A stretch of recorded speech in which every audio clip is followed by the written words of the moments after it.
the Russian Air Force, on December 29, according to its Ministry of Defense, shot down 3 Ukrainian aircraft, a MiG-29, and 2 Mi-8 helicopters, in air-to-air kills, possibly by a single Su-35S fighter. This was followed by 2 more Mi-8s shot down in the Donetsk People's Republic, DPR, the next day, on December 30, by Russian fighters. Thus, Ukraine lost 4 helicopters and a frontline jet to Russian fighter aircraft in 2 days. The claim on the lone Su-35S's action can be concluded by updates by the Russian Ministry of Defense, MOD, publicity videos of its air combat operations, and battlefield maps it releases daily. However, there has been no specific statement on either the Su-35S or the 1 vs 3 claim, except for the MOD stating that the 3 were victims of Russian fighter aircraft. This implies it could have been more than 1 Russian fighter shooting down the 3 Ukrainian aircraft. But the MOD's own promotional videos of its routine fighter operations do not indicate this. Interestingly, December 29, Thursday, also saw Ukraine losing 9 unmanned aerial vehicles, UAV, including 1 Turkish TB2 Bayraktar in the east and south. The Su-35S is Russia's second most advanced fighter after the Generation 5 Su-57 and amongst the world's most advanced Generation 4++ multi-role fighters. An advancement above even the Su-30S M2 fighters. A section of military aviation experts believes it is the Su-35 that might have a reasonable chance of shooting down an American F-22 Raptor or an F-35 in close or beyond visual range, BVR. Combat after the Su-57. Russian MOD statement. In the daily briefing, MOD spokesperson Lieutenant General Igor Konashenkov on Friday, December 30, claimed the air-to-air kills, among other material, personnel, and territorial losses the Russian military inflicted on the Armed Forces of Ukraine, AFU. Fighter aviation of Russian Aerospace forces have shot down 1 MiG-29 of Ukrainian Air Force near Novoyelizavetovka. Also, 2 Ukrainian Mi-8 helicopters were shot down near Druzhkovka and Yablonovka, Konashenkov said. All 3 locations are in the Donetsk People's Republic, DPR. That it was the lone Su-35S to claim the kills could be conjectured based on the single video of the plane the day prior on December 29, Thursday. So far, there is nothing to suggest more than 1 Su-35 or Russian fighter have been on patrol at the time, since otherwise, they too would have been featured in the publicity material. Moreover, the MOD statement itself says it was the fighter aviation of Russian Aerospace forces to have made the Ukrainian aircraft kills, meaning neither of them could have been the handiwork of Russian air defense. The Russian military has proudly released videos of its S-300 and Pantsir units shooting down Ukrainian manned and unmanned aviation.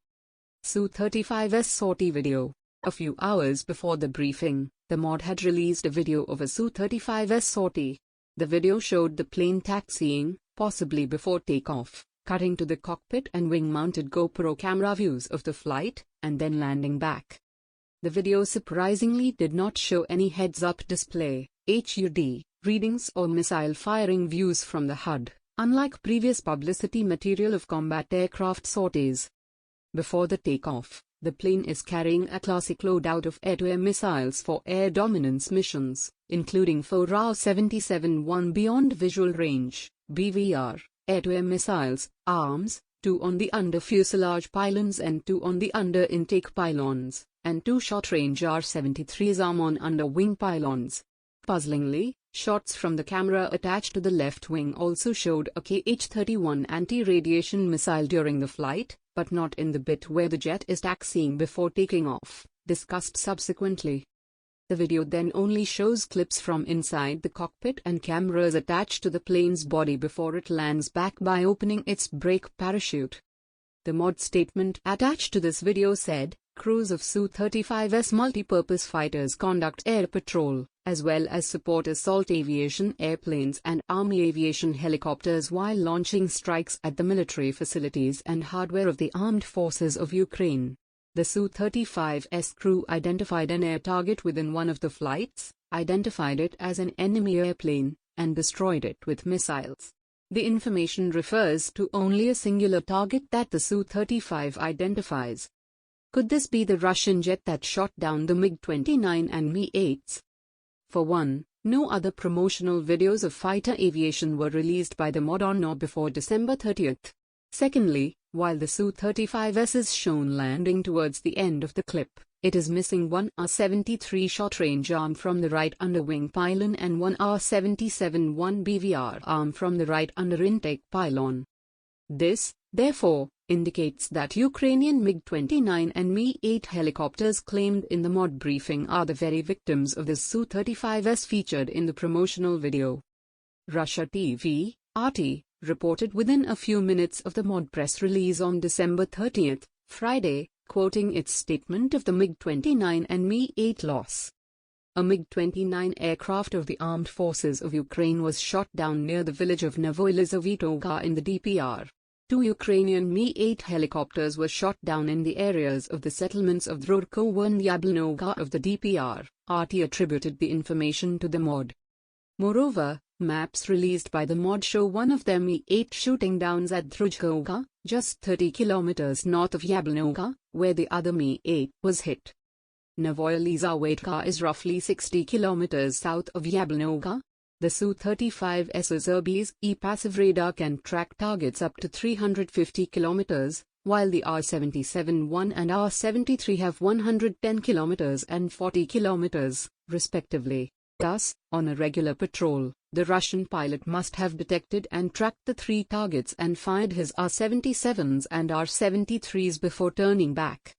It is unclear whether he also used the under-fuselage/belly-mounted R-77 since they are not visible from the side view of the landing Su-35S. But that the triple kill was the handiwork of the same Su-35S is nearly inevitable. Missing Kh-31 anti-radiation missile.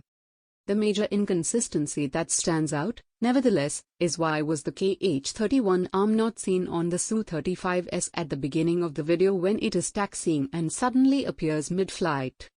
It could simply be a different Su-35S. The best explanation could be that a clip from another Su-35S preparing to take off but without a Kh-31 on a different sortie was mistakenly included in the relevant video. But these are very simplistic explanations.